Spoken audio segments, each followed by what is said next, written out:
Brown's is a showplace. You'll love it because Brown's special brand of tender loving care will make your vacation special. Brown's has free golf and free day and night tennis. The magnificent Jerry Lewis Theater Club, starring the biggest names in show business. Brown's has gourmet meals, indoor and outdoor pools, roller disco, health clubs, and full day camp, plus the Jerry Lewis Disco. And now the exquisite Palace and the brand new Princess, the ultimate in luxurious accommodations. Brown's in the Sullivan County Catskills.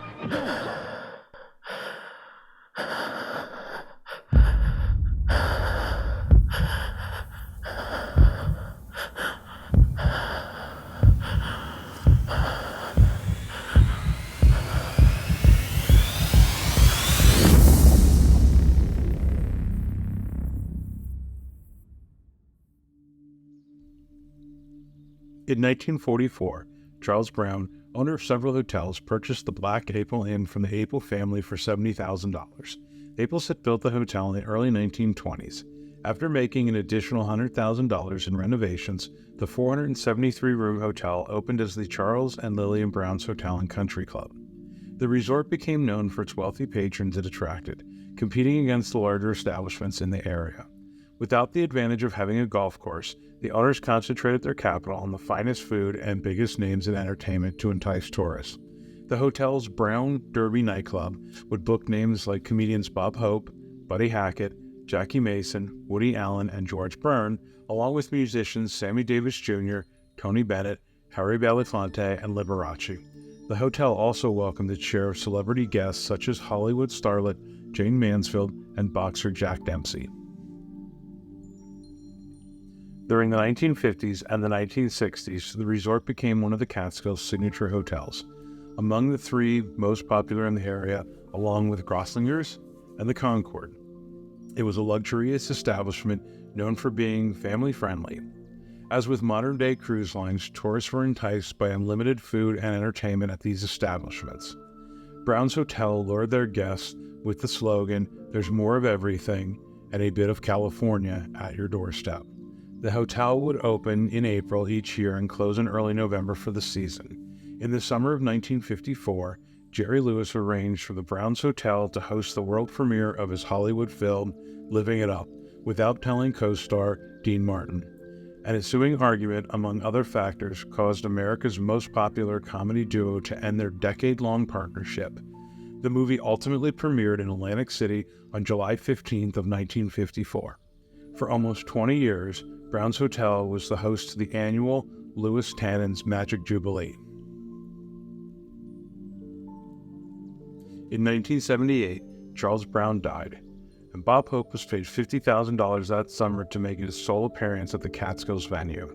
At that point, Lillian Brown, who owned 100% of the company, began gifting small shares of stock to her grandson Bruce. Because of societal changes that affected all Borscht Belt hotels, Sullivan County's heyday had passed, and the Brown's Hotel would struggle to stay afloat. In 1985, Brown's Hotel, the Pines Hotel, and Kutcher's, which were still run by first, second, and third generation family members, made an attempt at a renaissance. The three resorts began constructing residences for families seeking second homes in the mountains, living on the grounds of the once great hotels, and for an additional fee, enjoying their athletic and entertainment amenities. Model luxury townhouses with cathedral ceilings and fireplaces opened early December of that year. Investors including Hotels International, which had just purchased Grossinger's in November, one of upstate New York's most popular resorts of the mid-20th century. The financiers additionally intended to build 250 units and eventually several thousand homes in the area. Hotel officials were optimistic that a second home buyer's target demographic differed from a hotel vacationer's, and thus the hotel business would not suffer. Bruce Chewinski, the grandson of Charles and Lillian Brown, was serving as vice president and general manager of the Brown's Hotel at this time and felt hopeful.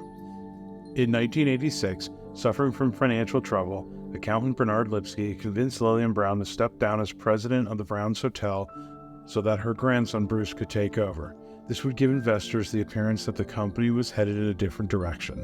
In 1988, after the plan failed to work, Lillian Brown was forced to file for bankruptcy protection, a deal in which the owner of the Termic Lodge in the Catskills would purchase the Brown's Hotel fell through. On May 30th of 1997, at the age of 93, Lillian Brown died in Miami Beach, Florida.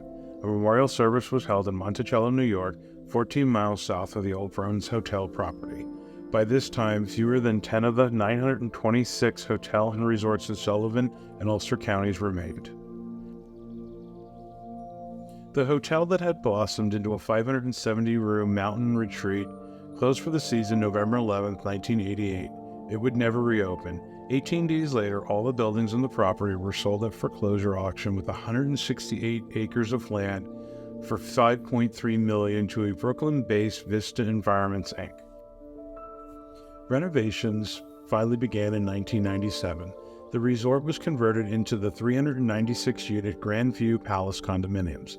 The swimming pools, tennis courts, miniature golf course, chapel, synagogue, and the bar were all preserved. Even the Jerry Lewis Theater remained intact, but the former hotel's restaurant remained closed. The property attracted a diverse crowd of inhabitants, some seeking weekend residence and others moving in for good, as the renovation seems promising, with nearly 75% of the units being sold in the first few years. In March of 2012, the city of Fallsburg threatened to condemn the condominium due to numerous violations, including inoperable sprinklers, fire alarms, and fire doors. Still, the owners promised to fix the issues. Because of the fire safety issues, security personnel were ordered to patrol the grounds every 30 minutes in the event that a fire started. On Saturday, April 14, 2012, a guard on routine patrol noticed a wood-burning smell near an old boiler room at 5:05 p.m., but could not locate any smoke. A tenant smelled something burning at 5:20 p.m. and observed smoke rising from the main building, but it was not deemed serious enough to call authorities. Around 6 p.m., the guard who initially smelled the smoke unlocked the boiler room door after reports of more smoke.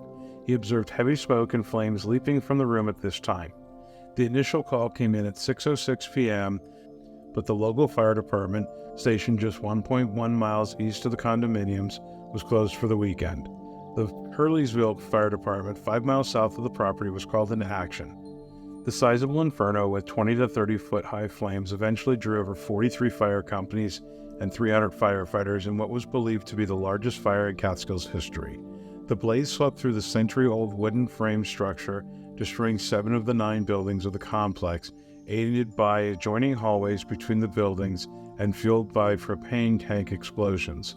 Over 100 residents were evacuated with no one seriously injured, many victims being relocated to the sports complex at Sullivan County Community College, less than 2 miles southeast of the property. 4 firefighters were slightly injured, and by Sunday morning, the fire had been finally extinguished. Fallsburg Town Supervisor believed that all fire code violations had been resolved before the blaze, but insurance companies disagreed. On May 24th, officials confirmed that the fire began in the condominium's main building, which had been completely collapsed, initiating in a boiler room no longer in use that was once the basement of the Browns Hotel. The damage was so severe that the county's public safety commissioner stated, "We will never be able to go in there and put a finger on one specific thing and say that is what it is." In 2020, the town of Fallsburg proposed taking over the Grandview site by eminent domain in order to clear the property for redevelopment. In February 2022, the town canceled the scheduled public hearing on the matter because there was no developer and the cost of demolition would have had to be taken by the taxpayers. Thank you so much for tuning into the video. If you enjoyed it, remember to hit that thumbs up button. It helps YouTube understand that people like the content and recommends it to others who may also enjoy it. If you're feeling generous, consider subscribing to the channel and clicking that notification bell to stay up to date on new content. And as always, until next time, explorers, stay safe.